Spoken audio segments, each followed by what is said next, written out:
WDSU first warning weather. So we're still tracking a little rain tonight, but it's really to the coast and some areas southwest. But that's where we start. WDSU first warning weather Doppler radar.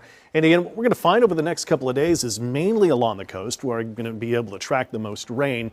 Not a whole lot of it expected here along the South Shore I-10 corridor, and really not a whole lot expected over the North Shore. There you can see Lafayette to Franklin, where we've got our showers at this time. Not a whole lot of lightning. In fact, I don't have any lightning strikes. Real-time temperatures still to the 90s. It is a hot 94. But again, the dew points, that best measure of humidity, they're down into the 60s, even some 71, 73 degree dew points down for some of those areas that we could easily be up, and we've been at 78 all summer long. So a little front, you show to where I put it, just easing right on through here.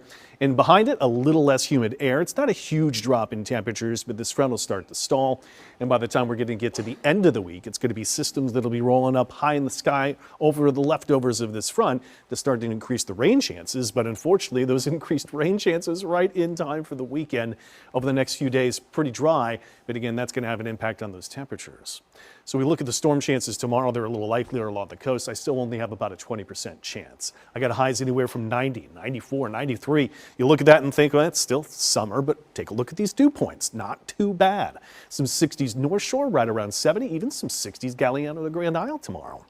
We go into Wednesday's forecast, right there again, Lafourche, Terrebonne parishes along the coast. Those are going to be the likeliest showers and storms, only about a 20% chance.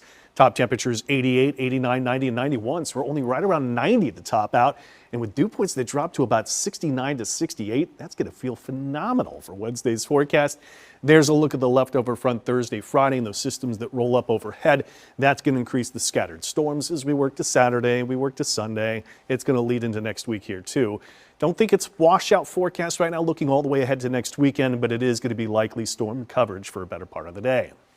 Tropical storm Fernan. This thing's at 60-mile-per-hour winds, and it's probably the strongest it's going to be. Maintaining strength, if not weakening tonight, and then becoming a non-tropical system where it's going to be getting the energy from the heat and cold of the atmosphere by Wednesday, Thursday.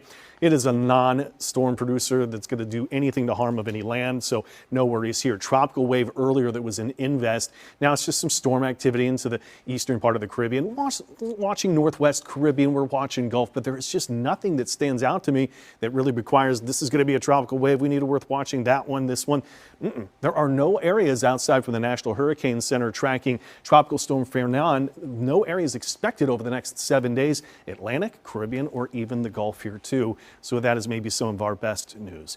We've only had one hurricane, and it was a major hurricane at one point of Aaron.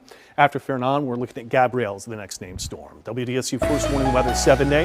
Not much the way rain chances the next few, but I see those North Shore low temperatures, 60s you're going to get to. Pretty comfy start to the day. Get to the weekend, and we're going to see some scattered storms right back into the forecast.